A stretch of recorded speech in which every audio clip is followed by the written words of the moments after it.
There's a moment in some lives when everything just stops. Not because you planned it, not because you gave up, but because life, without warning, decides to take everything back. Marcus had always been the one in control.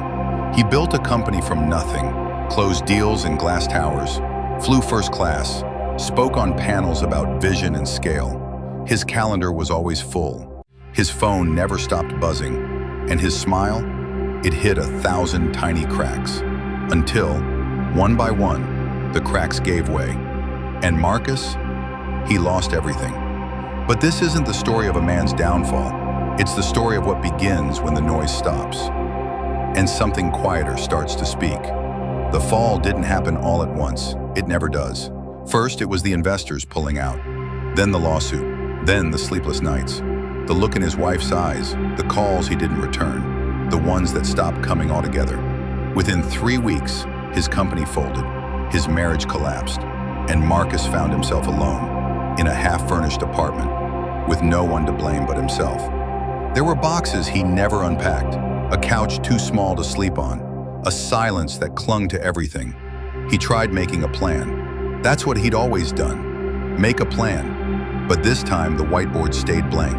No vision, no next steps, just an endless echo of questions. Who am I now? What was it all for? Why is no one calling? There was a day, about a week in, when he caught his own reflection in the microwave door. He didn't recognize the man staring back. Eyes bloodshot, jaw slack, shoulders curled inward like they were holding grief. And maybe they were. For the first time in years, he felt small, like the world had grown too loud, too fast, and he no longer belonged in it. He sat on the floor for hours that day. No phone, no distraction, just breath. And for the first time, he let himself feel it all. The failure, the shame, the terrifying, empty space where his identity used to be. It happened as most quiet things do, without fanfare. Marcus began walking every morning, not for health or clarity or productivity, just because it was the only thing he could do. There was a small park 5 blocks away. Benches lined the walking path. On one of them sat a woman, always at the same time, reading a book no one else seemed to notice. She was older, wore the same soft gray coat every day. Some days she had a thermos, other days just a gentle look that made you feel like she'd been waiting for you. One morning Marcus sat near her, not next to her, just near enough. He didn't speak, but he noticed. She didn't seem to mind the silence. This became a rhythm. He walked, she read. Sometimes they nodded, sometimes nothing. And then, one day, she closed her book and said softly, "You don't have to fix everything to be worth something." He looked at her, startled. She smiled. That sentence, simple as it was, unraveled something deep in Marcus. More than what you build. He hadn't heard anything like that in years. He nodded, just once. She returned to her book. From that day on, the walk felt different, like something inside him had shifted. Just a little, but enough. He didn't have words for it, only a feeling. Like maybe, just maybe, he didn't have to earn every breath.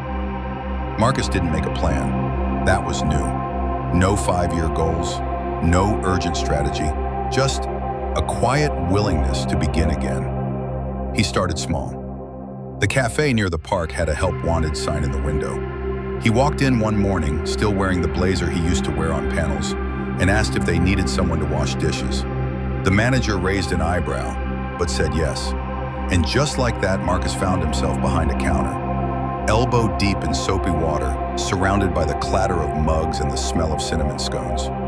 It was humbling. No one there cared about his past. He wasn't Marcus the founder. He was Marcus on mornings, who always came early, stayed late, and kept the sink spotless. He started volunteering too, just 2 afternoons a week at a local shelter Lillian mentioned once. It was quiet work, folding laundry, sorting cans, listening. He didn't talk much at first. He didn't feel he had anything to offer, but something happened in the quiet. As he worked beside others, people who had also lost, people who were still losing, he felt less alone. There was a man named Terrence who hummed when he worked, a woman named Anita who called everyone baby and remembered your name on the second try. They didn't ask what he used to be. They just asked if he'd be back next week. And he was, again and again. The shame he once carried like armor, too heavy to take off, began to melt. Not all at once, but in layers. He began to notice things. The way sunlight came through the cracked windows at the shelter. The steady rhythm of footsteps on his walk to work. The sound of his own breath when he paused long enough to listen. There were hard days, of course. Nights he lay awake, wondering if he'd wasted everything. Mornings when his pride still whispered cruel things. But more and more he chose presence. Not proving, not fixing, just showing up. And strangely, that became enough. He wasn't climbing back to what he lost. He was building something different, something quieter, deeper. And though he couldn't quite name it yet, he felt it settling inside him like a new kind of strength. A strength that didn't need applause. It's been 7 years. Marcus still walks through that same park every morning.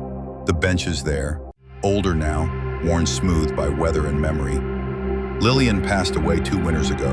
He found out through a note left in the library's return slot. She had listed him as an emergency contact. She left him her favorite books. He keeps them on a small shelf in his apartment. No longer the penthouse view, just a quiet second-floor walk-up across from a corner bakery. Sunlight filters through the windows at 7:15 every morning, and that's more than enough. Marcus is now the assistant administrator at a local public middle school.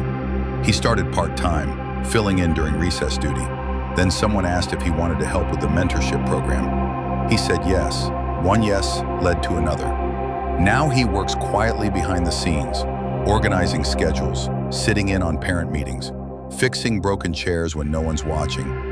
He's not the man on stage anymore, but every Friday afternoon, a few students linger in his office just to talk. Not about homework, about life. One of them, Jordan, recently asked, "Were you always this calm?" Marcus smiled. He wanted to say, "No, I used to chase things that didn't last." But instead, he said, "I had to lose a lot to figure out what really matters." There are still bills to pay, still frustrations, but he carries them differently now, like someone who's walked through the fire and come out slower, softer, more whole. Sometimes he passes a man on the street who reminds him of who he used to be. Tight suit, loud phone voice, eyes scanning for the next big thing. He doesn't judge him. He just whispers a quiet hope. May you find what you're really looking for.